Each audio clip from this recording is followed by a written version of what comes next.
Have you ever wondered why some women are fleeting memories while others become a permanent, almost haunting presence in a man's mind? A psychic echo that reverberates long after the conversations have ended and the physical presence has vanished.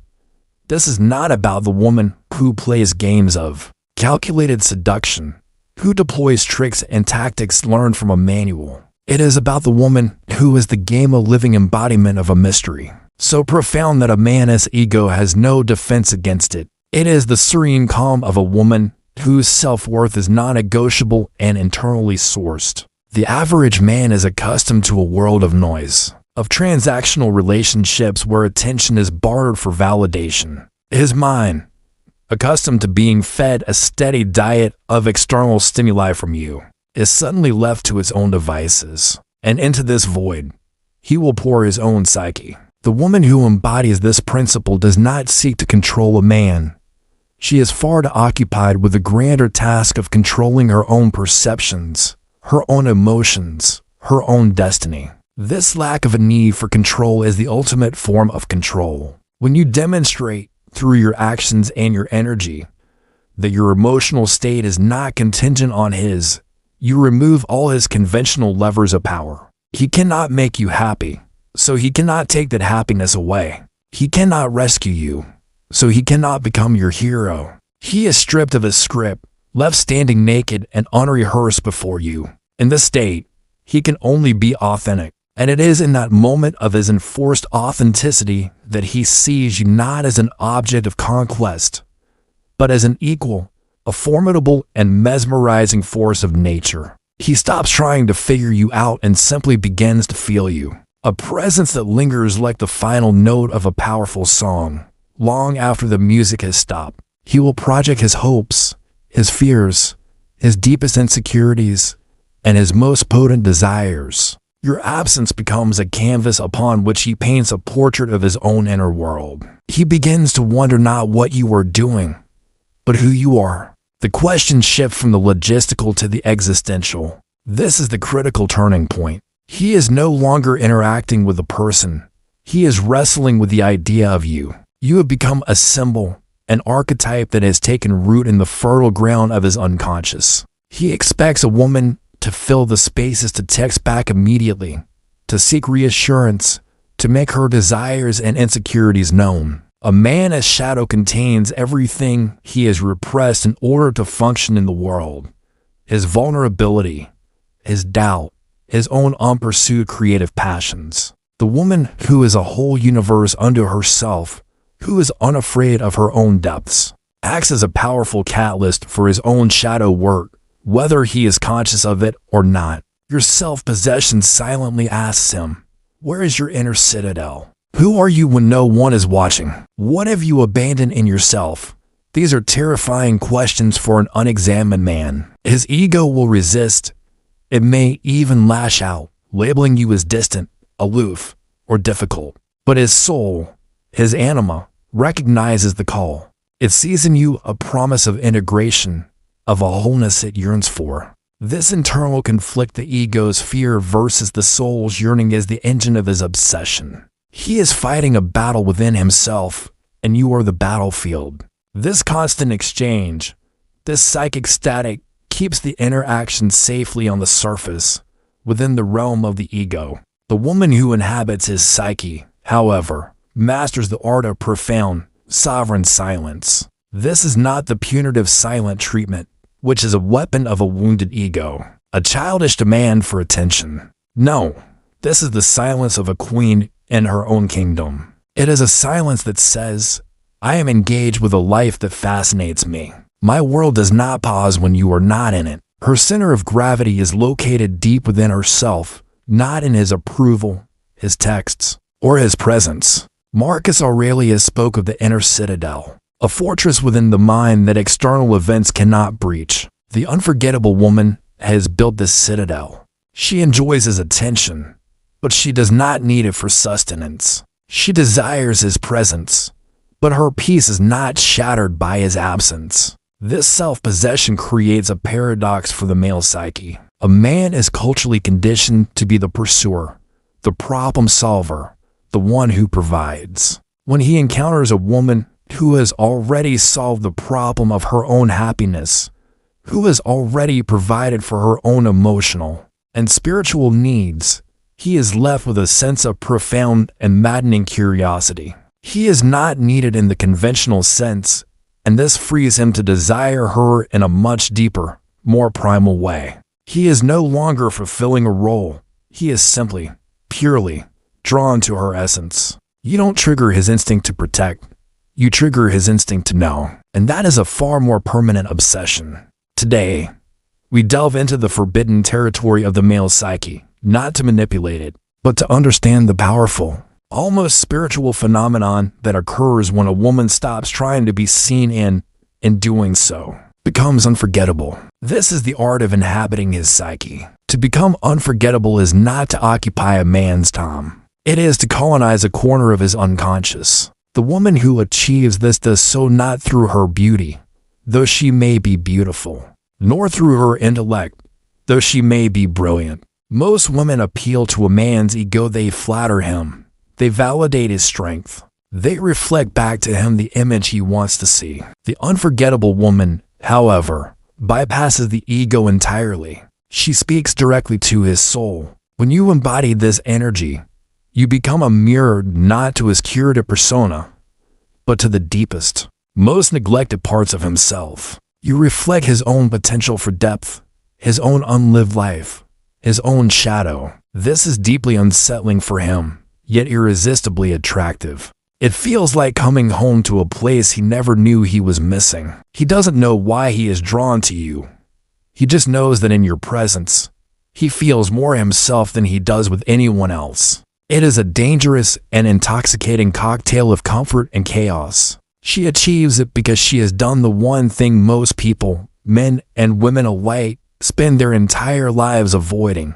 She has met her own shadow. She has journeyed into the abyss of her own insecurities, her regrets, her unacceptable desires. And instead of slaying her dragons, she has learned to ride them. This integration of her own darkness gives her an authenticity that is as terrifying as it is magnetic.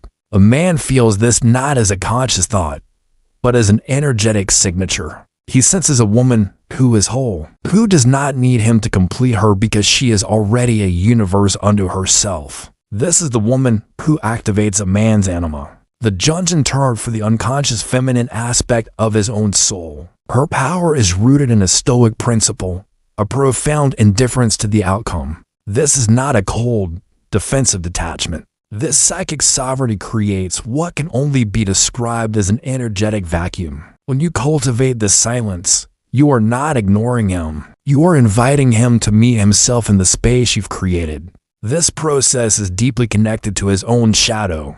Think of the Stoic philosopher Seneca, who taught that true power lies in ruling the empire of oneself. Her energy signature, therefore, is one of coherence. Most people exist in a state of psychic fragmentation. Their energy is scattered, pulled in 1,000 directions by the need for approval, the fear of judgment, and the endless pursuit of external validation. The woman who plays games, who intentionally waits hours to text back, who feigns the centerist, is operating from her ego. She is performing a role, and performance requires constant energy and management. He is not merely drawn to your qualities.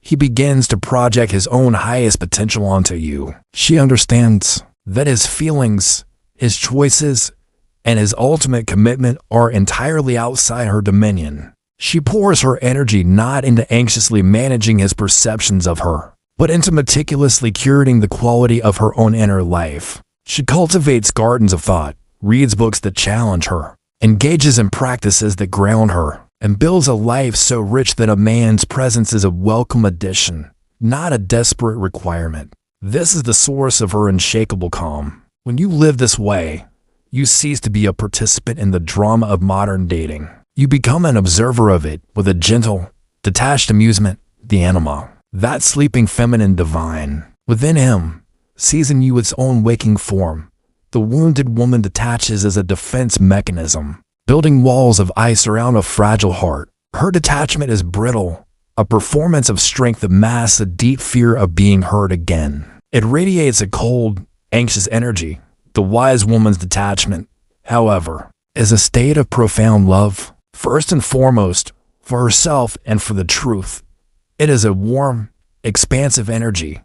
It is the loving release of the need to control. It says, I desire you, but I do not need a specific outcome with you to be whole. My wholeness is already established.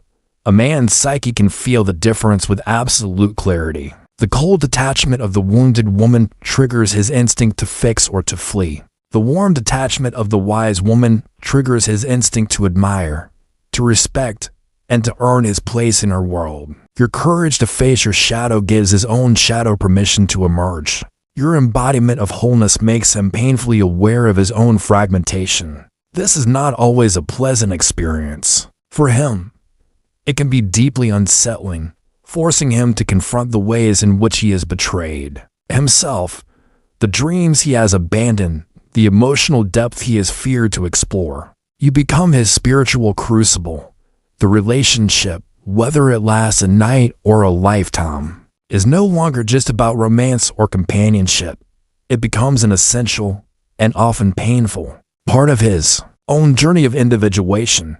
He may even resent you for it, but he will never, ever forget you. You are the catalyst for his own evolution. It is fragile, the slightest crack in the facade, a moment of genuine neediness, and the entire illusion shatters.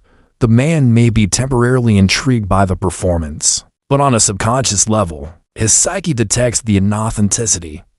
It feels like a trick, and no man's soul wants to be tricked. The truly unforgettable woman's mystery is not a strategy.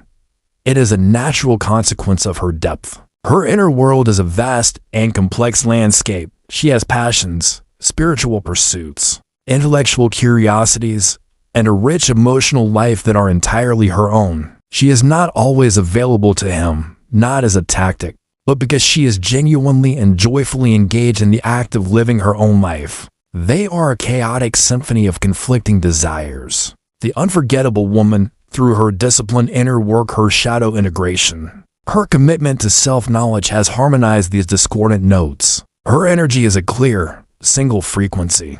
It is calm, centered, and potent. This coherence is what a man's psyche registers as power. It is a stark contrast to the static and desperation he feels from a world that is constantly screaming for his attention. When you operate from this place of inner alignment, you don't need to speak loudly. Your very presence is a statement. This is the fundamental difference between authentic mystery and calculated unpredictability. This is why, when he is with you, he feels he has your full, undivided attention. Yet he also senses that your world does not revolve around him. This duality is maddening and addictive. It violates his expectation that a woman's interest, once captured, should be a constant and reliable resource. You give him not a constant stream of validation, but potent, distilled moments of pure presence. And in the moments of your absence, he is left to ponder the vastness of the life you lead without him. He begins to romanticize it, to fill in the blanks with his own imagination. You become more than a person. You become a symbol of a richer, more meaningful way of being. He finds himself wanting not just to be with you, but to be like you, to possess that same unshakable inner peace, that same sovereign self-possession. This is the alchemical process where attraction becomes something far more profound. The unforgettable woman embodies a principle Epictetus would have recognized. She distinguishes between what is in her control and what is not. This detachment is not born of a wound, but of wisdom. Her communication, therefore, is not designed to elicit a specific response. She doesn't use words as tools to maneuver him into a corner of confession or commitment. Instead, she speaks her truth with a clean, unapologetic simplicity. She can say, I am enjoying getting to know you, without the silent addendum of, the way you hold eye contact is not a technique of seduction. It is an act of seeing and allowing yourself to be seen without fear. By committing to your own individuation, you become an unintentional catalyst for his. You don't need to preach to him, teach him, or try to change him. Your very existence is the lesson. Your wholeness highlights his fractures. Your freedom highlights his cages. This is a heavy burden to place on another person, which is why it cannot be a conscious goal. It must be the natural byproduct of your own liberation. You must be so ruthlessly committed to your own spiritual and psychological freedom that his reaction to it becomes secondary, almost irrelevant. The moment you start monitoring his response, checking to see if the technique is working, the magic dissolves. The high priestess falls from her throne and becomes just another player in the game. The way you walk away from a situation that compromises your integrity is not a power move. It is a sacred act of self-preservation. These are not things you do to him. They are things you do for yourself. And he is merely the witness. He witnesses a woman who honors herself, and this awakens a dormant code within him. It reminds him of the sacred, of a standard of being he has forgotten. He sees in you a reflection of his own forgotten nobility. This is why the connection feels so profound, so fated. You are not just a woman he is attracted to. You are a psychic event in his life. And where is this going?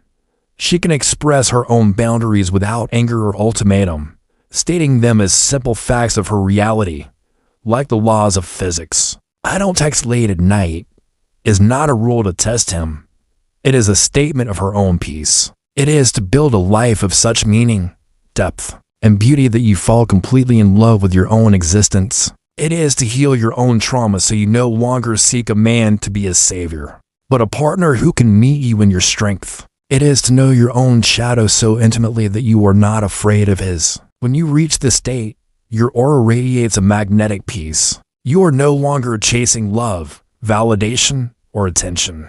You are the source of it. And to a man starved for meaning and a superficial world, a woman who is a source of her own light is the most intoxicating and unforgettable mystery of all. She doesn't need to be his sun.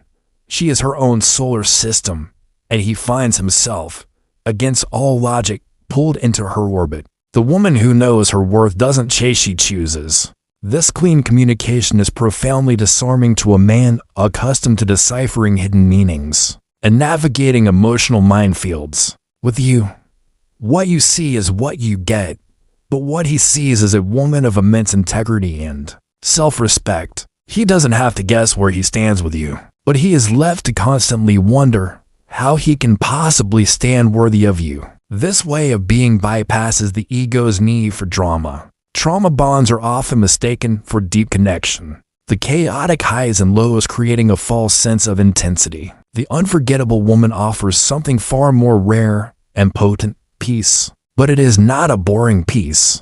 It is the dynamic, vibrant peace of a deep ocean, calm on the surface but with powerful currents running below. Her presence is a sanctuary from the noise of the world, and yet it is also a profound challenge. In her calm, he is forced to confront his own inner chaos. In her integrity, he is forced to see his own compromises. Inhabiting his psyche is not about being a source of constant excitement. It is about being a source of constant truth. And the truth, once seen, cannot be unseen. He may run from it. He may try to bury it. But your face, your energy, your essence will forever be linked in his mind with the man he could be, if only he were brave enough. Ultimately, to inhabit his psyche is to become a living symbol of feminine spiritual authority. This is not the authority of dominance or control, but the authority that comes from being radically aligned with one's own soul. She has shed the good girl conditioning that taught her to be accommodating, to shrink herself, to prioritize the comfort of others over her own truth. She has also shed the reactive, wounded feminine that uses anger and manipulation as its primary tools. She stands in a third space, a place of sovereign power that is both fiercely loving and ruthlessly honest. She embodies the archetype of the high priestess, the guardian of the unconscious, the one who sees beyond the veil of ego and communes directly with what is real. When you embody this archetype, your actions become a form of psychic poetry. This is the path of individuation that Carl Jung described, the journey of becoming an integrated, whole individual. This is the ultimate paradox. The secret to becoming unforgettable to a man is to be entirely focused on becoming unforgettable to yourself.